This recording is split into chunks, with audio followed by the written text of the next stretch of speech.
ayos na po kayo?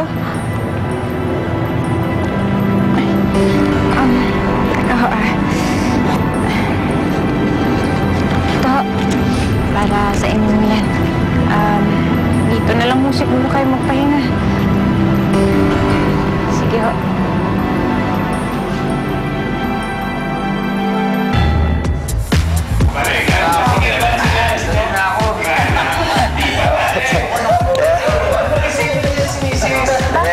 Sandali.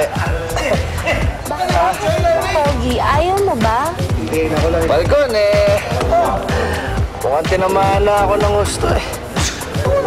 Diyan ka lang!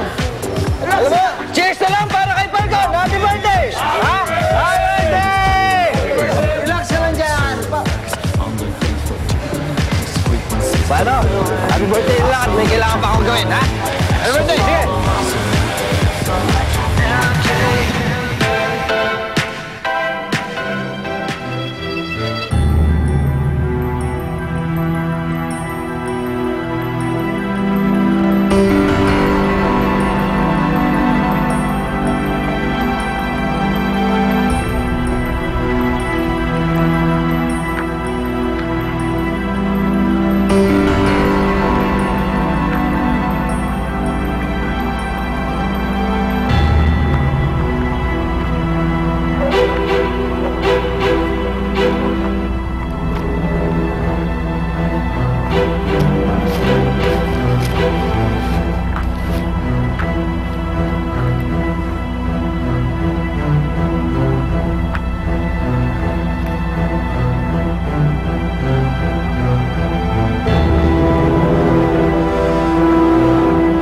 Sinusundan niyo ba ako?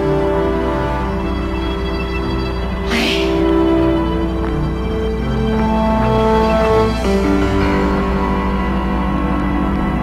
Manang? Manang?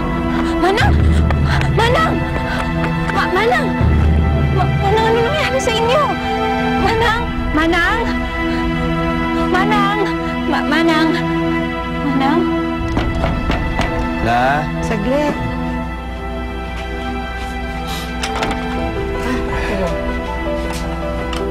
Tawang ka ng Diyos.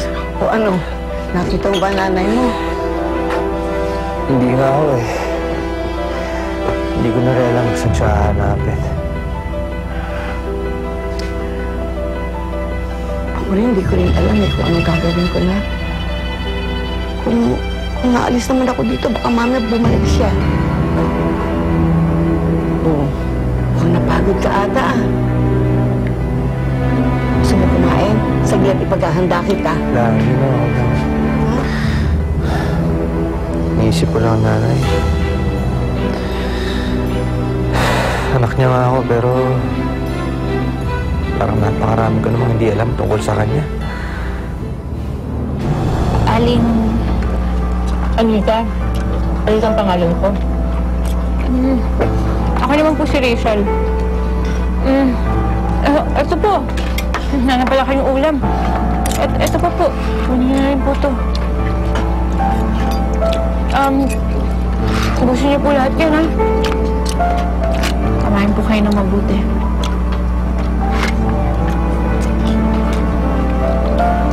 Bakit pa lang ka, Rachel? Siguro, nag-away kayo ng nobyo mo, no?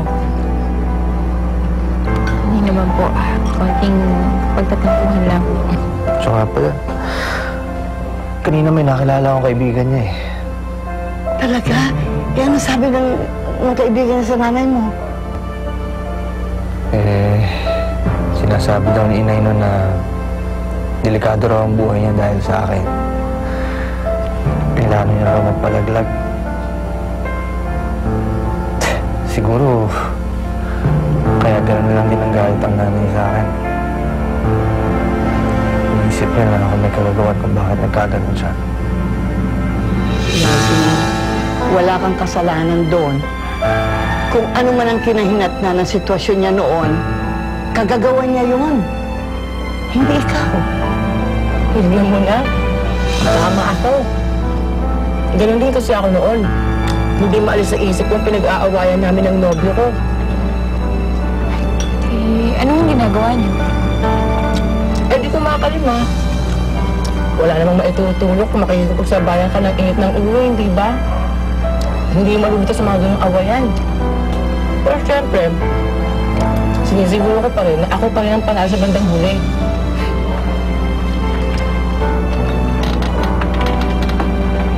Kasi po na Edmundo, may isahan niya ako. Edmundo? Edmundo ba yung pangalan ng asawa niyo?